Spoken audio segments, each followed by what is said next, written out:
ఒకసారి పెద్ద పనులు చేయడం వీటన్నిటికంటే కూడా చిన్న చిన్న కష్టాలు ఇంకొకరికి ఆనకపోవచ్చు. కష్టం నా కష్టం కూడా ఎప్పుడు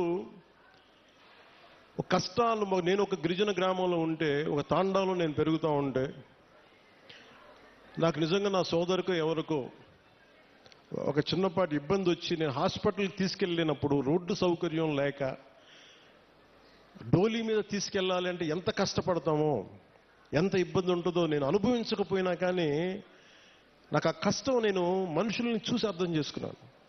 అందుకనే మనం రాగానే ముఖ్యమంత్రి చంద్రబాబు గారు దాదాపు 49 కోట్లు ఇస్తే వెంటనే మేము చేయగలిగింది ఏంటంటే, వెంటనే ఈ మన అనంతగిరి మండలంలో ఒక పర్టికులర్ గ్రామానికి వెళ్ళి అక్కడ సకాలంలో పొలంగూడ గ్రామానికి, మనకి శ్రీకాకుళం జిల్లా కొత్తూరు మండలం గొట్టుపల్లి నుండి పొలంగూడ గ్రామానికి నూతనంగా కొత్తగా బీటీ రోడ్డు నిర్మాణం చేపడితే మొదటిసారి ఆ గిరిజన గ్రామంలో అంబులెన్స్ కూత వినిపించింది. అంటే సకాలంలో సరైన సమయానికి అంబులెన్స్ రావడంతో ఒక గిరిజన గర్భిణీ మహిళ సకాలంలో ఆసుపత్రికి చేరి ఒక ఆరోగ్యవంతమైన శిశువుకి, ఒక బిడ్డకి జన్మనిచ్చింది. ఈ రహదారి ద్వారా 6 గిరిజన ఆవాసాల గ్రామాలకు చెందిన 1260 మంది డోలీ మోతల నుంచి విముక్తి పొందారు. ఇది ఒక అద్భుతమైన ఒక 10,000 మందికి పనిచేసేది కాకపోవచ్చు, ఒక డబ్బులు రాకపోవచ్చు, ఓట్లు రాకపోవచ్చు, దానివల్ల ఆదాయం డబ్బు ప్రభుత్వానికి రాకపోవచ్చు, కానీ మీ కష్టంలో మేము ఉన్నాం. మా కూటమి ప్రభుత్వం ఇది మంచి ప్రభుత్వం, ఆ ప్రభుత్వం కూడా నేను వాటన్నిటికంటే కూడా మీకు అండగా నిలబడే ప్రభుత్వం కూటమి ప్రభుత్వం. నేను ప్రత్యేకించి ఈరోజు మిమ్మల్ని కోరుకుంటుంది, 2018లో నేను ఇక్కడ తిరిగాను పోరాట యాత్ర. అప్పుడు అన్ని కష్టాలను చూశాను. ఎందుకంటే నేను కార్యకర్తలకు కూడా, జనసేన నాయకులకి, జనసేన కార్యకర్తలకు అప్పటికీ చెప్పాను, ఇప్పటికీ చెప్తున్నాను. అలాగే మన కూటమి నాయకులందరితో కూడా నేను ఈ భావాలని పంచుకుంటా ఉన్నాను. మనం కనుక ప్రజలతో మమేకమై తిరిగి కష్టాలని, వాళ్ళు ఏం కష్టాలు పడుతున్నారో మనం నిజంగా చేయగలిగితే, నాకు ఆ మనసు నలిగిపోయాను 2018 పోరాట యాత్ర అప్పుడు. అరే, నా చేతిలో అధికారం లేదు, కనీసం చిన్నపాటి ఒక ఆడబిడ్డకి కన్నీళ్లు తుడిచిండే శక్తిని ఇవ్వు భగవంతుడాన్ని కోరుకుంటే, ఆ రోజు పరమశివుడు అనుగ్రహించి, నూకాలమ్మ అనుగ్రహించి, మోదమాంబ అనుగ్రహించి, ఈ రోజున కూటమి ప్రభుత్వాన్ని ఈ రోజున మాకు అధికారం ఇచ్చి, వాళ్ళ అధికారం ఇవ్వడం వల్ల మీ ఆశీస్సులు అంటే ఎంత బలంగా కోరుకున్నామో ఆ రోజున, ఈ రోజున మేము దాదాపు 1,005 కోట్లు, అంటే దాదాపు 1000 కోట్ల పైన డబ్బులు 1050 కిలోమీటర్ల రోడ్డుకి వేయగలుగుతున్నాం. రోడ్లు వేయటమే కాదు, మీ జీవితాలు కొంత మెరుగవుతాయి, కొంత ట్రాఫిక్ పెరుగుతుంది, కొంత మనకి టూరిజం డెవలప్మెంట్ ఉంటుంది. వీటన్నిటిని దృష్టిలో పెట్టుకుని ఇవన్నీ చేస్తా ఉన్నాం. నేను ఈ రోజున ప్రత్యేకించి దారి పొడుగుతా చూస్తుంటే ఇంత సుందరమైన అరకుని దేశం మొత్తం వచ్చేలాగా చేయాలి. అలాగే ఏం చేయాలని కూర్చోబెట్టి టూరిజం శాఖ మంత్రివర్యులతో మాట్లాడతాను, శ్రీ కందుల దుర్గేష్ గారితో, గౌరవ ముఖ్యమంత్రి గారితో మాట్లాడతాను, సంబంధిత జిల్లా అధికారులతోటి, కలెక్టర్ గారితో మాట్లాడి మీకు అభివృద్ధిలో ఇక్కడున్న యువత గంజాయి వైపు కాకుండా మీరు టూరిజం వైపు వెళ్ళాలి, సేవలు, మీరు సర్వీస్ సెంటర్స్ పెట్టుకోవాలి, ఇక్కడ కూర్చోబెట్టి చిన్న హోటల్స్ నడుపుకోవాలి. మీకు ఏదైనా స్థలాలు ఉంటే మీరు అక్కడ కూర్చోబెట్టి కొంచెం ఓపెన్ క్యాంప్స్ పెట్టుకునేలాగా, 10 డబ్బులు వచ్చేలాగా, కొంతమందికి వృత్తి ఉపాధి వచ్చేలాగా ఖచ్చితంగా కృషి చేస్తాం. అలాగే ఇందాక కలెక్టర్ గారు మాట్లాడుతా, ఇప్పటికీ 2,25,000 మన కాఫీ తోటలు ఉన్నాయి. ఇంకో పట్టణాలకి జిరాయితీ పట్టాలు కానీ, లేదంటే పోడు పట్టాలు కానీ కలిపి ఇంకొక 1,00,000 పైన మేము ఎకరాల్లో కాఫీ తోటను సాగు చేయాలనుకున్నాం. దీనికి కాఫీ తోటలు పెంచాలంటే ఎత్తైన చెట్లు, వృక్షాలు కావాలి. అందుకని ప్రత్యేకించి అలాంటి వృక్షాలు పెంచాల్సిన చోట దాన్ని ఈ మనకి ఉద్యానాలని పెంచే దాంట్లో జాతీయ ఉపాధి హామీ పథకానికి, ఆ పథకం దీని కింద వర్తిస్తుందని అడుగుతారు. ఖచ్చితంగా దాన్ని పరిశీలించి, ఇక్కడ అంటే నా భయం ఏంటంటే, ఒకటి సిల్వర్ ఓక్ ఎప్పుడు కూడా వల్నరబుల్ టు ఫారెస్ట్ ఫైర్స్, అంటే ఎక్కువ మంటలు రగుల్చుకునే అవకాశం ఎక్కువ ఉంటుంది. అది స్థానికమైన చెట్టు కాదు. సో ఇప్పుడు వేసేసాం కాబట్టి మనం ఏం చేయలేం. కానీ భవిష్యత్తులో కలెక్టర్ గారికి కూడా, మన పంచాయతీరాజ్ శాఖ ప్రిన్సిపల్ సెక్రటరీ గారికి కూడా, అలాగే ఇక్కడ ఉన్న ఫారెస్ట్ అధికారులకు కూడా మీరు సిల్వర్ ఓక్ వేసేటప్పుడు దానికి ఆల్టర్నేట్ దయచేసి కొత్తగా ఫాస్ట్గా తొందరగా ఎదిగా ఏవో ఆలోచించండి. ఖచ్చితంగా 1,00,000 ఎకరాలు కాఫీ సాగు ఉంటే, కాఫీ బోర్డు నిర్ణయించుకుంటే ఖచ్చితంగా దాన్ని మరింత ఆదాయం పెరుగుద్ది, మరింత మనకి యువతకి ఉపాధి అవకాశాలు ఉంటాయి. దీన్ని దృష్టిలో పెట్టుకొని పర్యావరణానికి, ఎందుకంటే ఎసిడిక్ ఎక్కువైపోద్ది, మన ఎసిడిక్ సాయిల్లో ఎసిడిటీ పెరిగిపోద్ది ఈ సిల్వర్ ఓక్ వేస్తే. అది మన నేటివ్ ప్లాంట్ కాదు. అందుకనే పనస కానీ మామిడి కానీ ఇంకా తొందరగా ఎదిగే మొక్కలు ఏమున్నాయి, వీటన్నిటి వృక్షాలు ఏమున్నాయి, వీటిని దృష్టిలో పెట్టుకొని ఖచ్చితంగా కలెక్టర్ గారు అడిగిన ఈ ప్రతిపాదనని ముందుకు తీసుకెళ్తాం. ఖచ్చితంగా 1,00,000 ఎకరాల్లో కాఫీ తోటని ముఖ్యమంత్రి గారు తెలియజేశారు. ఖచ్చితంగా దీన్ని సాధిస్తామని మీ అందరికీ తెలియజేసుకుంటాం. సో మీ అందరికీ మరోమారు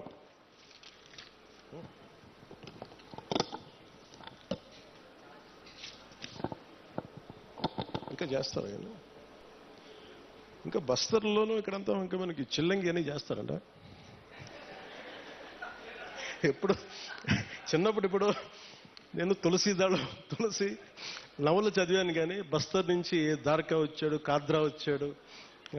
నవల్స్లో బాగుంటుంది, కానీ నిజంగా అంటే ఎందుకో ప్రత్యేకించి పోలీస్ శాఖ అధికారులు నా దృష్టికి తీసుకొచ్చారు,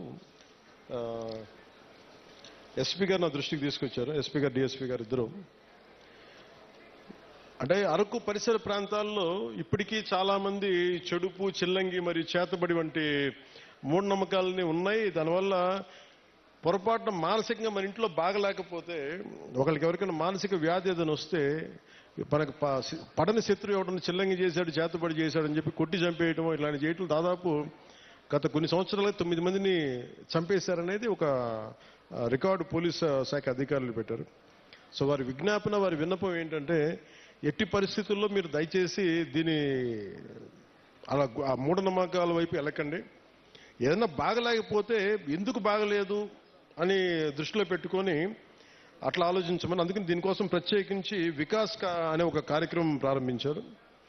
ఈ పై విషయాలన్నింటినీ, అంటే దీనికి గల కారణాలను పరిశీలిస్తే మూఢనమ్మకాలని మనకి ఇంట్లో వాళ్ళకి బాగలేకపోతే చేతబడి చేశాడు, చిల్లంగి చేశాడు అవన్నీ సినిమాల్లో బాగుంటాయి, నవల్స్లో బాగుంటాయి. నిజానికి మన మనసుకు మించింది ఏం లేదు. అంటే మీ మైండ్ చెడు మంచి అనేది ఏంటంటే, ఒకడు పోవాలని కోరుకుంటున్నా అదే చెడు, అంతే, అదే చేతబడి. అందుకే ఇలా కాకుండా మీరు ఆలోచించాల్సింది, ఎవడు మన గురించి ఎంత చెడు చేద్దాం అనుకున్నా మనం యాక్సెప్ట్ చేస్తే తప్ప, మనల్ని ఓడించాలి నేను అసెంబ్లీలోకి అడుగు పెట్టం అని చెప్పి ఇంత కంకణం కట్టుకుంటే నువ్వెవడు ఇలాంటి చేతబడులు చేయడానికి?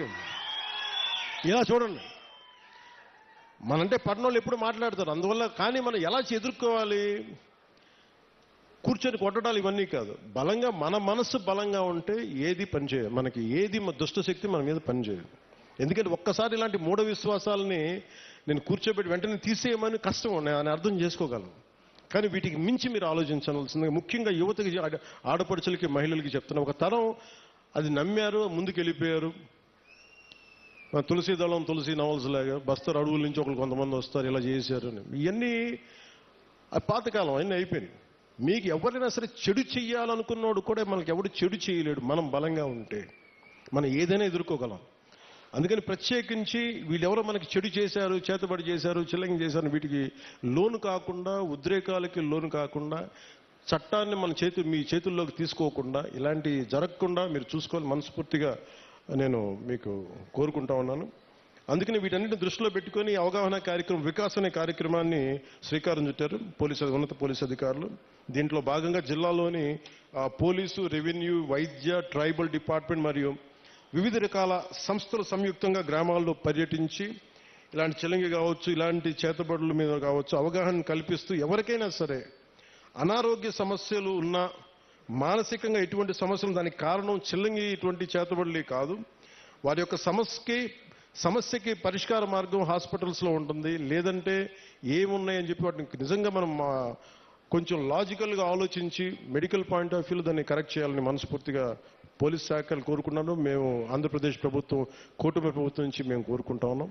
అందుకని మీ అందరూ సహకరించి చట్టాలను దయచేసి చేతుల్లో తీసుకోకండి. గంజాయి పంటను మట్టుకు దయచేసి ఎట్టి పరిస్థితుల్లో కూడా మీరు పెంచుకోండి. ఎవరన్నా ఉంటే కూడా పోలీసు అధికారులకి మీరు ఇన్ఫర్మేషన్ ఇవ్వండి. నేనేం కోరుకున్నా అంటే పోలీసు అధికారులు కూడా, మీ గతంలో కూడా పాడేరు సభలో కూడా చెప్పాను, ఇది సామాజిక ఆర్థిక సమస్యగానే చూస్తాం తప్ప ప్రజలకి వీళ్ళు ఎడ్యుకేట్ దెమ్, వాళ్ళకి కొంత అవగాహన కల్పించి అటువంటి వైపు వెళ్లకుండా మీకు ఉద్యోగాలు వచ్చేలా జీవనోపాధి కల్పించేలా ఈ ప్రభుత్వం మరింత శ్రద్ధ తీసుకుంటుంది, మరింత బాధ్యతగా ఉంటుంది మనస్ఫూర్తిగా తెలియజేసుకుంటూ,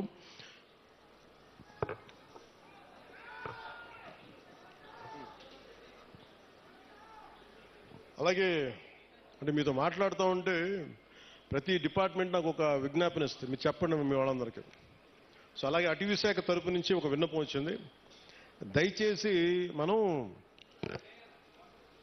ఏదో సిగరెట్ తాగేస్తా లేదంటే ఏదో మరి అంటే చాలా నిర్లక్ష్యంగా ఉంటాం. మన ప్రకృతి మీద మనకి అడవి తల్లి ఇంత పచ్చటి సౌందర్యం, ఇంత చక్కటి సౌందర్యం అంటిచేయడం ఎంతసేపు చెప్పండి. మనం మీరు లాస్ ఏంజల్స్లో చూశారు ఎన్ని లక్షల కోట్లు నష్టం వచ్చింది వాళ్ళకి. డబ్బున్నోళ్ళు అందరూ పెద్ద పెద్ద ఫిల్మ్ యాక్టర్స్, బిజినెస్ మన ఇండస్ట్రియలిస్టులు, బిజినెస్ పీపుల్ అందరూ కూడా ఏమాత్రం ఇల్లు కూడా సొంత అసలు కొన్ని దశాబ్దాల నుంచి పెట్టుకున్న జ్ఞాపకాలు కూడా పోయినాయి, డబ్బులు గాలిపోయినాయి. సో వీటన్నిటిని దృష్టిలో పెట్టుకొని ఫారెస్ట్ ఫైర్స్ అనేది ఇది ముఖ్యంగా మన సమ్మర్ సీజన్ కాబట్టి, గ్రీష్మం కాబట్టి మీరు ఎవరన్నా సరే కొంచెం బాధ్యతగా నిర్లక్ష్యంగా ఉంటే వారికి కొంచెం ఆయన సరైన మార్గంలో పెట్టి మీరు ఎందుకంటే నిప్పు పెట్టకుండా మటుకు చూసుకోండి. ఒకసారి మీరు చిన్నపాటి తుంపల్ని మన ఇంటికి అడ్డంగా ఉన్నాయని చెప్పి మీరు మంట పెట్టేస్తే అది ఎటు కార్చిచ్చు అయిపోద్ది. వృక్షాలు కాలిపోతాయి, మన నీడనిచ్చే వృక్షాలు కాలిపోతాయి, మనకి ఎండనికే నీడనిచ్చే వృక్షాలు అంతరించిపోతాయి. ముఖ్యంగా మూగ జీవాలు, జంతువులు చచ్చిపోతాయి. అందుకని వీటిని దృష్టిలో పెట్టుకొని అడవులకి నిప్పు పెట్టే పరిస్థితులు ఏదైనా ఉంటే దయచేసి మీరు కొంచెం బాధ్యత తీసుకొని మీకు కనిపించినప్పుడు దాన్ని ఆర్పటం లేదు అలాంటి పరిస్థితులు రాకుండా మీరు ఉత్పన్నం కాకుండా చూసుకోవాలి మనస్ఫూర్తిగా కోరుకుంటూ, మీ అందరూ బాగుండాలి, ఆయురారోగ్యాలతో ఉండాలి. నా కోరిక ఒకటే, వచ్చే ఎన్నికలకి మొత్తం మన్యమంతా కూటమి ప్రభుత్వం పతాకాలతో రెపరెపలాడాలి. ఎందుకు చెప్తున్నానంటే 5 సంవత్సరాల విలువైన సమయం మీరు ఇచ్చారు, మీ ఓటు వేశారు, మీ ఓటుకి వాళ్ళు విలువ ఇవ్వలేదు. కానీ మీరు ఓటు వేయకపోయినా నేను మీ ఓటుకి విలువ ఇచ్చి ఇక్కడికి వచ్చాను. అందుకనే